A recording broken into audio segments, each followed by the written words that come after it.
오늘 말씀의 제목은 광야를 통과하려면이라는 말씀의 제목으로 함께 은혜를 나누겠습니다. 민수기는 믿는 성도들이 어떻게 이 세상이라는 광야를 통과해 나가는지를 보여주고 가르쳐주는 책입니다. 그래서 민수기를 한마디로 정의하면 광야를 통과하는 책이다. 광야를 통과하는 책이다. 우리로서는 광야 학교에 입학하는 것은 필수입니다. 선택 과목이 아니라 필수 과목이에요. 구원받은 모든 예수 믿는 성도들은 광야라는 길을 걷게 되어 있습니다. 인생이라는 광야죠. 삶이라는 현실의 문제, 현실의 숱한 고통들, 이런 문제들을 반드시 지나가야만 합니다. 그렇기 때문에 그런 우리에게는 교과서와 같은 책이 바로 민수기입니다. 어떻게 광야를 통과해야 하는가?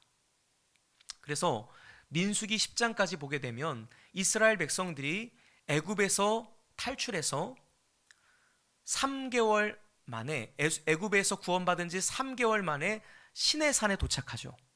시내산에 도착해서 거기서 십계명 율법학교, 성막 복음학교, 그리고 레위기의 말씀을 통해서 제사를 지내는 방법, 예배 드리는 방법, 그로 말미암아 거룩하게 되는 것, 거룩이 무엇인지, 어떻게 거룩하게 되는지, 어떤 삶을 살아야 되는지, 거룩의 결과가 무엇인지를 레위기 전체의 말씀을 통해서 그들이 배우게 됩니다. 그리고 뿐만 아니라 민수기 1장에 보면 20세 이상으로 싸움에 나갈 만한 자를 계수해라. 그래서 이제 구원받고 거룩해진 성도들, 하나님의 말씀을 듣고 알고 경험한 자들로 하여금 영적 군대가 되게 하세요. 영적 청년, 싸울 줄 아는, 영적 싸움을 싸울 줄 아는. 여러분, 지금 이 예배 드리는 순간 속에서도 보이지 않는 전쟁이 있다는 사실을 아셔야 돼요. 마귀는요, 여러분들이 은혜 받는 것 그대로 가만두지 않습니다. 방해합니다. 회방 놓습니다. 공격합니다.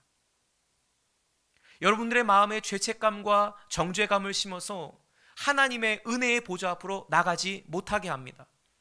때로는 졸립게도 하고요. 집중이 안 되게도 하고요. 정신이 몽롱하게도 하고요. 가장 먼저는 여러분 자신이 하나님의 말씀의 검을 들고 또 믿음의 방패를 가지고서 싸우는 법을 아셔야 합니다. 싸우는 법을 아셔야 돼요. 그리고 그것을 이제 내 안에서의 싸움뿐만이 아니라 다른 이제 한 지역의 또 어떤 한 가정의 다른 이웃들의 다른 영혼들의 다른 나라들의 영적 전쟁에 그 영적인 싸움에 함께 싸우러 들어갈 수 있는 영적인 싸움을 지원해 줄 수 있는 바로 그것이 민수기 1장에서 말하는 영적 청년입니다. 그렇게 영적 청년이 되어서 한 군영으로 한 군기로다가 모이라는 거예요. 성막을 중심으로 법궤를 하나님의 임재를 중심으로 동서남북 사방으로 이스라엘들이 한 진영으로 모이게 돼요. 한 몸이 되는 것이죠. 공동체를 이루라는 것입니다. 자, 이제 드디어 민수기 10장 10절에 보니까 구름이 성막에서 떠오릅니다. 구름이 떠오른다는 것은 이제는 출정해라 그런 뜻이에요. 드디어 1년 만에 이제 정지되어 있었던 시내산 자락에 머물러 있었던 이스라엘 백성들이 이제 장막을 거치고 출정하기 시작하는 거예요. 광야로 침투해 들어가는 것이죠. 드디어 하나님의 말씀을 가지고 또 은혜 받은 그 경험을 가지고 하나님의 약속의 말씀을 붙들고 광야로 들어가는 거예요. 광야로 진입해 들어가는데 이제 민수기 36장까지의 말씀 그리고 신명기의 말씀까지 이 배경이 어디냐면 광야예요. 광야에서 있었던 일입니다. 광야에서 어떤 일이 벌어지는지를 성경에서 말하는데 자, 오늘 우리가 살펴볼 것은 민수기 제2단락입니다. 민수기 10장 11절부터 21장까지의 내용이에요. 이건 언제까지냐면 이제 시내산에서 모압 평지에 이르기까지 자그마치 여기서 여러분들이 이제 그 38년이 걸려요. 38년여간의 그 여정을 이제 민수기 10장 11절부터 21장까지 다뤄지고 있는 것입니다. 여러분들에게 한번 질문 드릴게요. 성적표가 좋았을까요? 나빴을까요? 성적표가 좋았을까요? 나빴을까요? 나빠도 보통 나쁜 게 아니에요. 그러니까 이런 거죠. 학생이 시험 준비를 열심히 했어요. 나름대로 공부 열심히 했단 말이에요. 근데 문제지를 딱 보니까 야, 그야말로 멘붕이 아닐 수가 없는 거예요. 너무 어려워요, 시험이. 내가 예상하지도 않았던 것에서 문제가 나와버리니까 당황스럽기 짝이 없는 것이죠. 어떤 학생들은 시험지 뒷면은 안 풀고 앞면만 풀고 낸 사람도 있고, 이게 뭐 그냥 우수수 떨어지는 거예요. 왜 그렇습니까? 이런 민수기 11장에 보면은요, 이 백성들이 탐욕을 부리다가 고기 먹다가 죽는 사건이 발생해요. 목이 막히든지. 자세한 건 안 나와 있지만 그들이 욕심 부리다가 멸망하였다. 그래서 탐욕의 무덤, 기브롯 핫다와 탐욕의 무덤이 생겨나게 돼요. 그리고 민수기 12장과 16장에는 하나님이 세우신 권위 질서를 거역하는 무리들을 향해서 하나님이 문둥병을 내리시고 또 땅이 저주를 받아서 그들을 통째로 삼키게 됩니다. 이런 어마무시한 일들이 일어나요. 뿐만 아니라 오늘 본문의 말씀을 보게 되면 결정적으로 그들이 입술로 범죄하여서 하나님을 원망하고 불평하고 대적하다가 불신하다가 광야에서 소멸돼 버립니다. 여호수아와 갈렙을 제외한 광야 1세대들은 그 누구도 광야를 제대로 통과하지 못했습니다. 광야는 통과하는 자리예요. 근데 광야를 통과하지 못하면 광야가 매장지가 되어버리는 것입니다. 광야에서 끝나버리는 거예요. 오늘 우리로 말하자면 예수를 믿어서 이제 성도가 되었고 거듭났는데 구원에 이르지 못한 거예요. 믿지 못함으로. 그래서 이스라엘 백성들이 왜 실패했는가? 왜 그들이 만반의 준비를 하고 광야에 딱 진입했는데 실제적으로 광야 삶에서 엉망이었을까? 왜 그들은 패배하였을까? 왜 그들은 낙제되었을까? 이 문제점을 여러분들이 잘 살피셔야 합니다. 그래서 공부를 잘하는 학생들의 특징이 뭐냐면 틀린 문제를 또 틀리지 않아요. 내가 약한 부분의 유형을 잘 공략하고 보완하고 또 수정하고 채워서 다음번에 그런 문제가 또 찾아왔을 때는 더 이상 틀리지 않는 거예요. 놓치지 않는 것입니다. 여러분들이 그런 지혜가 있으시기를 주님의 이름으로 축원합니다. 그런 지혜가 있으시기를 주님의 이름으로 축복합니다. 그래서 아주 우리가 주목해서 이 민수기의 말씀을 살펴보아야만 합니다. 근데 여러분 참 이상한 게 있습니다. 어떤 게 이상하냐면 그렇게 은혜 받은 이스라엘 백성들이 여러분 그렇게 하나님의 살아계심, 구원의 역사, 기적을 체험했어요. 홍해가 갈라지는 것을 체험하고 반석에서 물이 솟아나고 이런 것들을 이제 경험을 하는데 더군다나 이 이스라엘 백성들이 시내 산에서 하나님의 말씀을 듣잖아요. 하나님 말씀을 듣고 또 거룩하게 하는 것을 듣고 하나님의 정말 그 말씀을 불 가운데 말씀하시는 그 여호와의 음성을 들은 자들이 이스라엘 백성들이에요. 그런데 왜 그렇게 넘어졌을까? 왜 그렇게 실패했을까? 근데 이스라엘만의 문제가 아니에요. 저와 여러분 얘기입니다. 왜냐하면 우리도 그럴 때 있잖아요. 예배 드릴 때는 은혜 받을 때는 뭐든지 다 할 수 있을 것 같아요. 시험을 이길 수 있겠고 어떤 마귀의 유혹 앞에서도 내가 넘어지지 않고 하나님과의 신의를 지키고 하나님의 약속하신 말씀 위에 굳게 서리라, 하나님의 뜻을 이루리라, 이런 포부를 가지고 그런 소망을 가지고 이제 광야 세상으로 나가는데 교회 문 밖으로 딱 나서는데 이게 만만치 않은 거예요. 세상이 만만치가 않은 겁니다. 세상이 만만하신 분 없으시죠? 여러분들의 인생에도 다 광야 있으시잖아요. 쉽지 않은, 분명히 기도할 때만 해도 깨질 것 같은데, 내가 막 정복하는 것 같은데, 넘어갈 수 있을 것 같은데, 실제적으로 딱 그 문제 앞에 서면 작아지기만 하는 나, 작아지기만 하는 나. 이거 어떻게 이겨? 온도차가 있는 거죠. 교회 안과 교회 밖에 온도차가 있는 거예요. 은혜를 받을 때는 할 수 있을 것 같은데, 믿는 것 같은데, 실제로 그 어려운 문제 앞에서는 믿음이고 뭐고 없는 거예요. 말씀이고 뭐고 없는 거예요. 여러분, 그런 거 있잖아요. 바둑이나 장기를 두면 꼭 옆에서 누가 훈수를 둬요. 훈수 두는 사람들이 꼭 있습니다. 그런데 그게 신기한 게 뭐냐면요,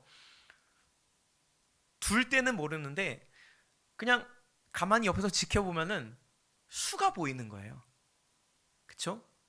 그러니까 참 어떻게 보면 가르치고 남들한테 이렇게 권면하고 또 야, 이럴 땐 이렇게 해야 돼, 가르치기는 참 쉬워요. 근데 그게 막상 내가 그 자리에 앉아서 두려고 하면, 내가 그 자리에 앉아서 문제를 해결하려고 보면 그 길이 안 보이는 겁니다. 참 신기해요.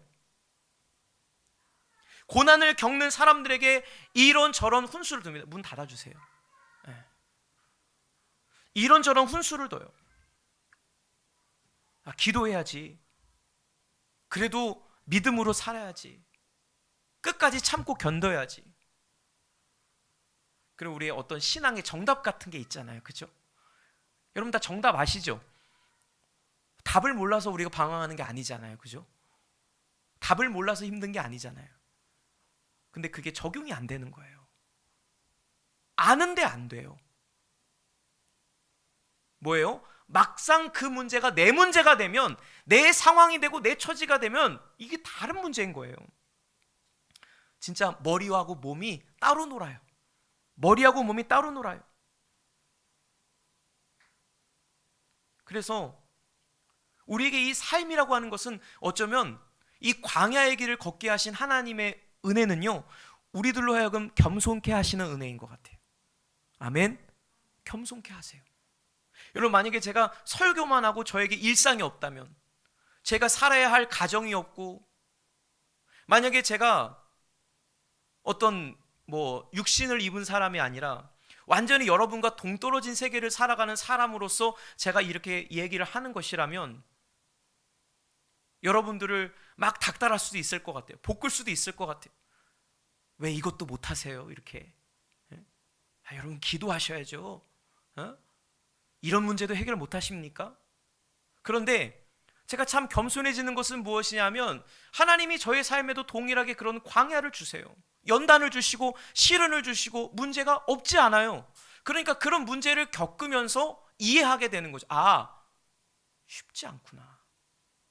그러면서 고개를 숙이게 되는, 무릎으로 나아가게 되는 그런 역사를 보게 됩니다. 욥은 어떤 사람이었습니까? 온전한 사람이었고 정직하고 하나님을 경외하고 악에서 떠난 자였어요. 흠이 없는 자였어요.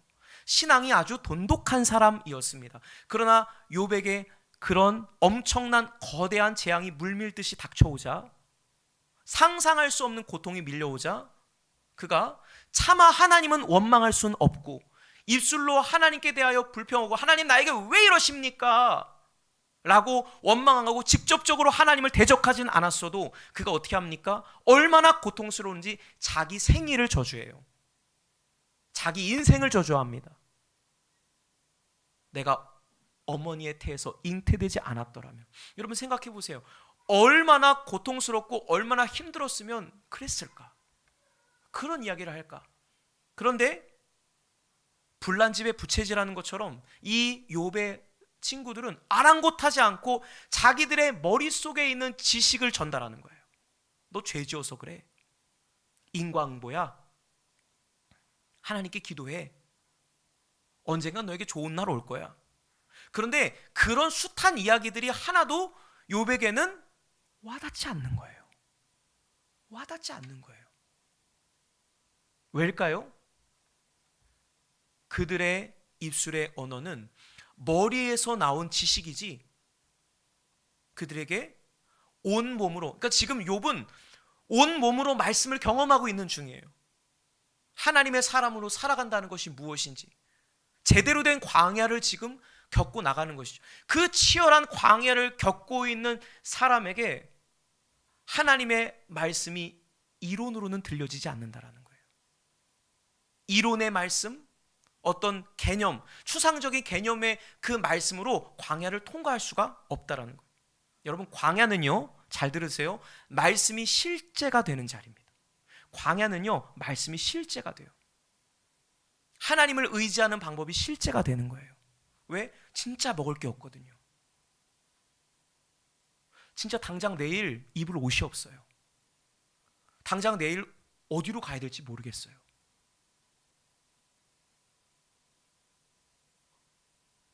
막막해요. 의지할 게 없어요. 너무너무 괴롭고 힘들어요. 그게 어디냐면 광야예요.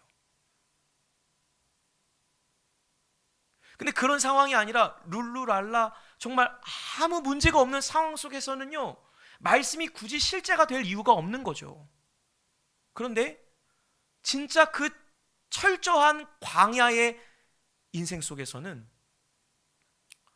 하나님의 말씀이 실제가 아니면 살아남을 수가 없고 그 광야를 실제로 통과해 나갈 수가 없다는 것이죠. 먼저 그 나라와 그의 의를 구하라. 그러면 이 모든 것을 너에게 더하시리라. 내 여건과 상황이 좀 괜찮을 때는요, 그 말씀이 그저 그런 말씀이에요. 근데 진짜 내 코가 석자일 때, 정말 내 상황이 위급하고 힘들 때, 그럼에도 불구하고 내가 그 나라와 그의 의를 먼저 구하는 삶이 무엇인지를 심각하게 고민해 보게 되는 것이죠.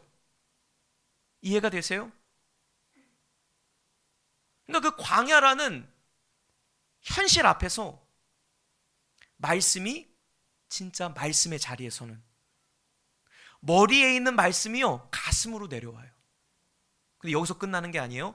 가슴으로 내려오는 말씀이 손끝, 발끝까지 체험되고 경험되는 자리가 어디냐면 광야입니다. 아멘. 말씀이 경험되는 자리인 거예요. 그러니까 욥이 그 경험을 한 거예요. 귀로 들었던 하나님을 눈으로 보게 되는, 귀로 들었던 말씀을 이제는 눈으로 확실하게, 간접적인 것이 아니라 아주 직접적인 살아있는 실제로 그렇게 보게 되고 듣게 되고 만나게 되는 시간이었다라는 것이죠. 그래서 얼핏 보면 광야는 고생길이에요. 피하고 싶고 숨고 싶고 돌아가고 싶은 자리일 겁니다. 그런데 영적인 렌즈로다가 이 광야길을 자세히 들여다 보면은요, 그럼 여기는 축복의 비밀이 들어있다는 거예요. 말씀이 말씀이 되고 하나님이 하나님 되시는 자리, 하나님과 내가 단독자로 서는 그 자리, 나의 가짜 신앙이 진짜 신앙이 되는 자리, 온전히 빚어지는 자리, 보석이 되는 자리, 바로 그 기회의 땅이 광야인 것입니다. 그래서 고난당한 것이 내게 유익이라, 내가 이로써 주의 율례를 배우게 되었나이다. 다윗의 고백이에요. 고난당한 게 왜 유익이에요? 주의 율례를 배우게 되었다는 거예요. 그 배우게 되었다는 것이 단순히 머릿속으로 암기하는, 내가 알고 있는 지식의 말씀이 아닌 거죠. 그 고난 현장 한가운데서 그 말씀이 살로 느껴지는, 피부로 와닿는, 손끝과 발끝까지 전해져 내려오는 그 말씀이 되었다는 거예요. 주의 율례를 배우게 되었기 때문에 그 고난이 나에게 유익이 되었다라고 이야기하는 것입니다. 오늘 여러분들의 그 광야의 자리에서 하나님의 말씀과 독대하는 은혜가 있으시기를 축복합니다. 말씀이 실제가 되어야지만 여러분 이 인생이라는 광야를 통과해 나갈 수가 있다라는 거예요. 오늘 본문은 우리가 너무나 잘 알고 있는 말씀입니다. 한마디로 말의 중요성이에요. 광야길을 걷는 이스라엘 백성에게, 그리고 오늘날 인생이라는 광야의 길을 걷고 있는 저와 여러분들에게 주님께서 하시는 말씀이에요. 말을 조심하라. 말이 중요하다. 왜 말이 중요하냐? 27절부터 읽어볼까요? 27절에 나를 원망하는 이 악한 회중에게 내가 어느 때까지 참으랴? 이스라엘 자손이 나를 향하여 원망하는 바 그 원망하는 말을 내가 들었노라. 원망하는 말을 들으셨대요.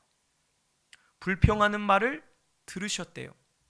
부정적인 언어, 부정적인 입술을 주님이 지금 듣고 계시대요. 그래서 뭐라고 말씀하시니까 28절에 그들에게 이르기를 여호와의 말씀에 내 삶을 두고 맹세하니라. 내 이름을 걸고 맹세한다, 이 얘기예요. 내가 살아있는 걸 두고 맹세한다. 내 생명을 걸고 맹세한다. 이게 진짜다. 잘 들어라. 내 말이, 너의 말이 내 귀에, 여호와의 귀에 들린 대로 내가 행하리라. 너희 말이 내 귀에 들린 대로 내가 너희에게 행하리라.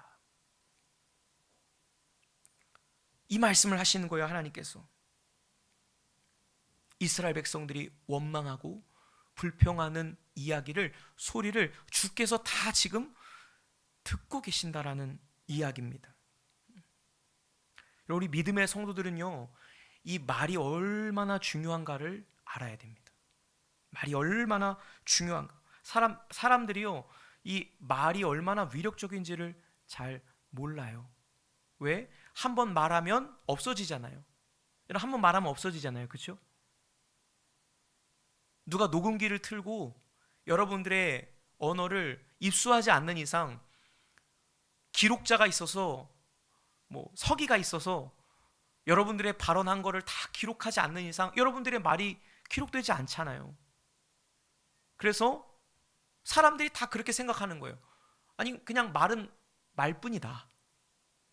그래서 우리는 어떤 실제적인 행동만큼이나 말을 그렇게 중요하게 여기지 않는 그런 게 있어요. 그래서 우리 이런 말을 하잖아요. 야, 무슨 말도 못하냐? 그런 말도 못하냐? 우스갯소리로 그렇게 얘기하잖아요. 야, 말이라도 좀 하자. 말이라도 좀 그렇게 원통하고 힘든 거, 또 안 되는 거, 괴로운 거 말하자. 말이라도 좀 털어놓자. 그렇게 이야기하죠. 회자하죠. 그런데요, 성경을 자세히 보시면요, 말이 사라지지 않아요. 여러분들이 어렸을 적부터 지금까지 했던 모든 말은요, 사실 보이지 않지만 그대로 존재합니다. 그대로 존재해요. 그리고 마지막 심판 때에 각 사람이 내뱉었던 말, 그것이 수면 위로 딱 떠오르게 돼요. 그리고 주님 오늘 말씀하시잖아요. 내가 너의 말을 듣고 있다. 하나님 잊어버리시겠어요? 여러분들이 10년 전에 무슨 말 했는지, 20년 전에 무슨 말 했는지 다 기억하신다는 거예요. 내가 다 기록하고 있다. 심지어 녹음도 해놓으시고, 무슨 뉘앙스로 말했는지, 그때 말했을 때 내가 무슨 옷을 입었고 무슨 양말을 신었고 내 헤어스타일이 뭐였고 내가 누구하고 이 얘기를 하고 있었고, 그때 말했을 때 내 감정이 좋았는지 나빴는지, 내가 무슨 생각을 하고 있었는지까지도 정확하게 복기하시고 계신다는 거예요. 내 혀의 말을 알지 못하시는 것이 하나도 없으십니다. 멀리서도 나의 생각을 아신대요. 시편 139편에 보니까 멀리서도 나의 생각을 아시고 내 입의 말을 알지 못하시는 것이 하나도 없으시니다. 하나도 없으시니다. 마태복음 12장 37절에 보니까 사람이 무슨 무익한 말을 하든지 심판날에 이에 대하여 신문을 받게 되리라. 참으로 두려운 말씀이죠. 참으로 두려운 말씀이에요. 내 귀에 들린 대로 내가 행하리라. 그렇게 볼 때 여러분 어떻습니까? 우리는 많은 시간 동안 내가 알게 모르게 했던 말들 중에서 악한 말, 무익한 말, 게으른 말, 부정적인 말, 음란한 말, 더러운 말, 남에게 상처 주는 말, 어그러진 말, 비아냥거리는 말, 조롱하는 말, 거친 농담들, 이런 것들, 그런 것들이 다 기록이 되어 있고 입력이 되어 있다면 어떻게 하겠습니까? 그리고 혹시 내가 지금 겪고 있는 광야에서 광야를 빠져나오지 못하고 광야의 그 건조하고 답답한 삶에서 헤어나오지 못하고 계속해서 하나님이 정한 그 기간보다 계속해서 내가 그 점수에 도달하지 못하기 때문에, 내가 그 통과하는 학점을 이수하지 못하기 때문에 계속 뺑뺑이를 돌고 있는 건 아닐까요? 광야를 통과해야 되는 우리에게 하나님께서 결정적인 힌트를 우리에게 주시는 거예요. 말을 주의하라. 말을 정돈하라. 왜요? 여호수아와 갈렙을 제외한 10명의 정탐꾼들과 또 그들의 영향을 받아서 이스라엘 전 회중이, 온 회중이 다 같이 모여서 악담을 합니다. 우린 죽을 거야. 다 광야에서 죽을 것이다. 살아남지 못한다. 애굽에 있을 때가 좋았다. 이렇게 악평을 쏟아놓은 거죠. 결정적으로 그들이 광야를 통과하지 못했던, 광야에서 멸절당했던 그 결정적인 그러니까 결정적인 순간, 실패의 원인이 뭐냐면 말에 있었다는 거예요. 생각이 아니라, 마음이 아니라 말에 있었다는 거예요. 사람이 마음에 가득한 것을 입으로 말할 때 그 입의 말이 그 존재의 최후 확정이 된다. 그래서 죽이는 말, 부정의 말, 불신의 말을 하게 되면 절대로 광야를 통과하지 못한다는 것이죠. 믿음으로 광야를 통과해야 되는데 그렇지 못하는 방해 요소가 된다라는 것이죠. 그 요소가 된다라는 거. 여러분, 여호수아 갈렙도 봤어요. 누굴 봤습니까? 거대한 아낙 자손을 봤어요. 그들도 봤어요. 뭘 봤습니까? 여리고 견고한 성을 봤습니다. 그 두꺼운 성벽을 봤어요. 그들도 봤어요. 우리의 군사력, 그들의 군사력, 우리의 힘, 저들의 힘, 그것을 계산할 수 있는 인지 능력 없었겠습니까? 여호수아 갈렙이 바보입니까? 멍충입니까? 아니에요. 똑같이 다 봤어요. 네. 어려운 상황이라는 거, 불리한 상황이라는 거, 힘든 상황이라는 거 그들도 다 똑같이 봤습니다. 그러나 그들은 입을 금하여 부정적인 말 하지 않아요. 어려운 건 맞지만, 불리한 건 맞지만 여호와가 우리와 함께 하시면 우리 능히 정복할 수 있습니다. 우리 할 수 있습니다. 이길 수 있습니다. 라고 말을 했어요. 왜 그랬을까요? 그럴 수 있는 비결이 뭐니? 똑같은 걸 봤는데, 그러니까 여호수아 갈렙에게는 이 인식이 있었던 거예요. 하나님이 내 혀의 말을 알지 못하시는 것이 하나도 없다. 지금 우리 사람들끼리 모여 있는데 지금 이 공간 안에 우리의 마음속에, 우리 곁에 지금 주님이 가까이 오셔서 내 이야기를 지금 듣고 계신다.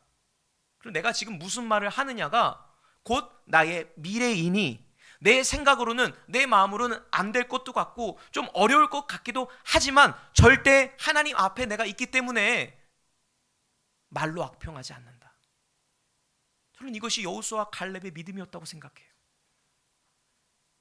그들이 정말 무슨 그런 100%의 확신을 가지고 마음에 어떤 일말의 그런 것도 없이 사람인데요. 그러나 지금 주님께서 언급하시는 이 요건은 뭐냐면 그들의 말이었다는 거예요. 말. 그래서 일부 예배 때도 제가 가르쳐 드렸는데, 여러분들이 지금까지 했던 악한 말을 이제 취소하셔야 돼요. 그죠? 그 지워야 되잖아요. 그죠? 그 안 지우고 주님 나라 가시면 안 돼요. 낭패를 보실 것입니다. 그러니까 지우개로 다 지우셔야 돼요. 그 어떻게 지웁니까? 어떻게 되십니까? 예수님의 이름으로 따라합시다. 예수님의 이름으로 취소합니다. 할렐루야. 여러분, 예수님의 이름으로 취소합니다. 내가 태내에서 현재까지 내가 쓸데없는 말 한 거, 무익한 말, 악한 말, 정죄하는 말, 하나님이 기뻐하지 않는 말 했던 것을 내가 이 시간 예수님의 이름으로 철회합니다. 취소합니다. 그렇게 하면요, 실제로 하나님 아버지께서 지워주세요. 실제로 지워주세요. 없애주신다니까요. 왜? 우리의 불의를 기억하지 않는다 그랬어요. 우리의 불의를 기억하지 않으신다. 용서해 주신다라는 거예요. 그러면 그 용서한 날부터 새로 카운트가 되는 거예요. 새로운 시작이죠. 그러니까 또 매일매일 이제 여러분들의 입술의 말을 점검하면서 조금이라도 껄끄러운 말이나 비아냥거리는 말이나 안 좋은 말이 있으면 그날 청소하셔야 돼요. 나도 모르게 입 밖으로 뭐 이제 그런 말들이 나갈 수 있잖아요. 그러면 여러분 그 자리에서 취소하세요. 네? 우리는 저희 아내하고 서로 그거 하거든요. 요즘 당신 이 말이 조금 거시기 한 것 같아. 빨리 취소해. 그 서로 체크를 해줘요. 모니터링을 해줘요.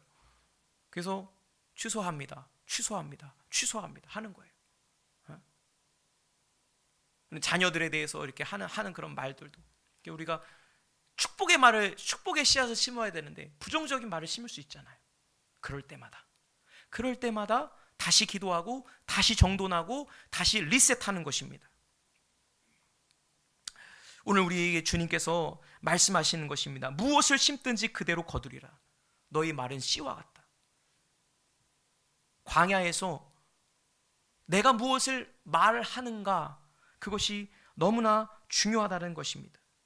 믿음의 사람은 절대로 함부로 말하지 않습니다. 왜? 함부로 말하는 순간, 입을 놀리는 순간 주님이 떠나세요. 성령님이 소멸되세요. 성령님이 내 마음속에 근심하는 게 느껴져요. 내가 그동안 쌓아왔던 기도, 내가 그동안 열심히 신앙생활하고 해왔던 것이 공이 돼버리는 것입니다. 마치 큰 숫자에다가 0을 곱하면 0이 되는 것처럼 믿음의 사람은 그 혀를 악에서 금해야 되는 거예요. 내 안에 어려운 말들, 힘든 말들이 쏟아져 내려올 때마다 여러분 정말 혀를 깨물고서라도, 입을 깨물고서라도, 악물고서라도 악한 말을 하지 않는 거예요. 이게 여러분 영적으로 아주 놀라운 비밀입니다. 말만 잘해도요 반은 먹고 살아요. 진짜 여러분 말만 잘해보세요. 내 생각이 그렇지 않고 내 마음이 좀 따라주지 않아도 계속 하나님 앞에 말하는 것입니다. 내가 죄 가운데 있어도 난 하나님의 자녀입니다. 하나님 날 구원하실 것입니다. 우리 가정에 좋은 일이 있을 것입니다. 지금은 이런 상황에 있지만 하나님께서 반드시 역전시켜 주실 것입니다. 계속해서 여러분들이 안 되는 상황, 절망적인 이야기들을 여러분들이 끊임없이 듣고, 야, 이 사람은 왜 이렇게 안 변할까? 야, 저 사람은 왜 이렇게 정신을 못 차릴까? 답답한 말이 아니라 하나님 앞에 축복이 되는 말들을 계속해서 여러분들이 심고 여러분 자신에 대해서 그렇게 적용을 하면 여러분 그게 영적으로 영향을 받아요. 영향을 받아요. 여러분 이 육은요 영의 지배를 받습니다. 그러니까 성령의 소욕을 따르는 자는 육신의 욕심을 이루지 않아요. 그러니까 마음에 가득한 것을 입으로 말하잖아요. 마음에 가득한 것을 입으로 말해요. 내 마음이 기쁘면 기쁜 말을 하고, 감사하면 감사한 말을 하고, 좋으면 좋은 말을 하고, 나쁘면 나쁜 말을 합니다. 근데요 내 마음이 항상 좋지만 않잖아요. 나쁘기도 하고, 날씨도 안 좋고 우울하고 오늘따라 힘이 없네. 그럼 그럴 때 어떻게 합니까? 그럴 때 뭐 똑같이 계속 말을 그렇게 합니까? 아니죠. 말은 항상 여러분들 주님 앞에서 정돈돼 계셔야 돼요. 주님이 지금 내 귀의 말을 듣고 계신다. 그래서 광야 인생 정말 별의별 일들이 진짜 다 나에게 다 생기잖아요. 그런 문제들이 있을 때 말만 잘하면, 말을 잘하면 오히려 거꾸로 여러분 영으로서 이렇게 육이 나오기도 하지만 내가 육신으로 뭐 순종을 한다든지, 그리고 또 말로써 내가 좋은 말을 하고 또 선포하고 믿음의 말을 하고 축복의 말을 하면요 이게요 영적으로 이게 반전이 이루어져요. 영향을 받는다니까요. 그러니까 여러분 그 전도하는 것도요 여러분 그런 거예요. 내가 요즘 기도도 안 하고, 요즘 상황이 참 영적으로 내가 바닥을 기고 있는데, 바닥을 벅벅 기고 있는데, 야, 내가 무슨 전도인가? 그런 제가 이제 그 신학교 때 전도 동아리에서 이제 전도를 하는데 가끔 이렇게 잘 나오다가 안 나오는 친구들이 있어요. 그럼 전화를 해보면 너 어디냐? 기도실에 있대요. 전도 나가지 왜 기도실에 있냐? 그러니까 이번 주에 형 제가 좀 영적으로 제가 비리비리 해가지고요. 제가 좀 기도가 부족한 것 같아요. 오늘은 제가 기도를 하겠습니다. 그러는 거예요. 여러분 이게 뭐냐면요. 그것도 물론 방법일 수 있겠는데 더 좋은 방법이 뭔지 아세요? 그래도 나오는 거예요. 그래 마귀는 그래도 너 뻔뻔하다 이렇게 얘기해요. 너 참 뻔뻔하다. 너 참 이중인격자다 이렇게 얘기해요. 근데 하나님 그렇게 얘기하지 않으세요. 우리 마음의 중심 뭐예요? 내가 지금 비록 연약하고 약하지만 하나님이 기뻐하시는 게 뭔 줄 알고 내 말과 행동을 거기에다가 하나님의 관점으로 포커스를 맞춰 나가면 거기에서부터 회복이 일어나는 거예요. 거기서부터 회복이 일어나요. 제가 이번에 그 전도여행 갈 때도요, 제가 영적으로 참 이렇게 어려웠거든요. 왜냐면 전도를 오랫동안 또 하지 못했고, 마음이 뭐 이렇게 항상 기쁘고 내가 막 전도하고 싶고, 선한 일을 하고 싶고, 주의 일 나라를 위해서 내가 이 한 몸 불사르리라, 그런 마음이 아니에요. 그런 마음이 아니라 그냥 뭐예요? 주님의 명령이니까, 결론을 딱 거기다가 이제 픽스를 하고, 하나님께서 지금 나의 말을 듣고 계신다. 그렇기 때문에 지금 내 마음은 진짜 시궁창 같은데, 죄송해요. 내 마음은 정말 지옥 같은데, 근데 말로 그렇게 하지 않는 거예요. 말을 지키는 거예요. 여러분 영적인 고지를 뺏기시면 안 돼요. 영적인 고지를 여러분들이 잘 지키셔야 돼요. 그래야지 말을 잘 하고 그 다음에 행동을, 하나님이 예뻐하시는 행동, 하나님 기뻐하시는 게 뭘까라는 것을 찾아 나갈 때 놀라운 변화가 일어납니다. 놀라운 회복이 일어나요. 여러분 그렇게 한번 해보세요. 오늘 광야를 통과하려면 반드시 여러분 믿음으로 통과하셔야 됩니다. 가장 중요한 핵심, 이스라엘 백성들이 결정적으로 무너졌던, 결정적으로 광야 통과 못하고 광야에서 시체가 되었던 요인이 뭐였는가? 말이었다. 망령된 말이었고, 부정의 말이었고, 죽게 되는 말이었고, 힘든 말이었고, 원망과 불평의 말이었다. 그러므로 저와 여러분들은 우리의 혀의 말로 결국은 배부르게 된다는 그 말씀을 기억하면서 이제는 하나님이 기뻐하시는 언어, 믿음의 언어를 이 광야 생활 가운데 꽃 피우시고 열매 맺으시기를 주님의 이름으로 축복합니다. 기도하겠습니다. 하나님 감사합니다. 주님의 은혜와 사랑이 오늘도 우리에게 가득합니다. 주님, 눈에는 보이는 것 없고 귀에는 들리는 것이 없을지라도 여호수아와 갈렙처럼 가능성을 이야기하게 하시고, 하나님이 일하신다면, 하나님이 함께 하신다면, 하나님이 우리를 도우신다면 능히 할 수 있습니다. 하나님이라는 여지를 항상 남겨둘 수 있는 우리 믿음의 사람들 다 되게 하여 주옵소서. 태내에서부터 지금까지 현재까지 모든 무익한 말들을 지워주소서. 예수님의 이름으로 철회합니다. 취소합니다. 버릇없이 말했던 것, 주님이 기뻐하지 않는 말했던 것, 부정적인 말했던 것, 아버지 용서하여 주시옵소서. 주님, 이제 우리의 입에 파수꾼을 세워주셔서 하나님 축복의 말을 하게 하여 주시고, 되는 말을 하게 하여 주시고, 믿음의 말을 심어주셔서 하나님 광야를 통과하는 우리 모두가 다 되게 하여 주시옵소서. 예수님의 이름으로 간절히 기도하옵나이다. 아멘. 우리 나의 가는 길 함께 찬양하겠습니다.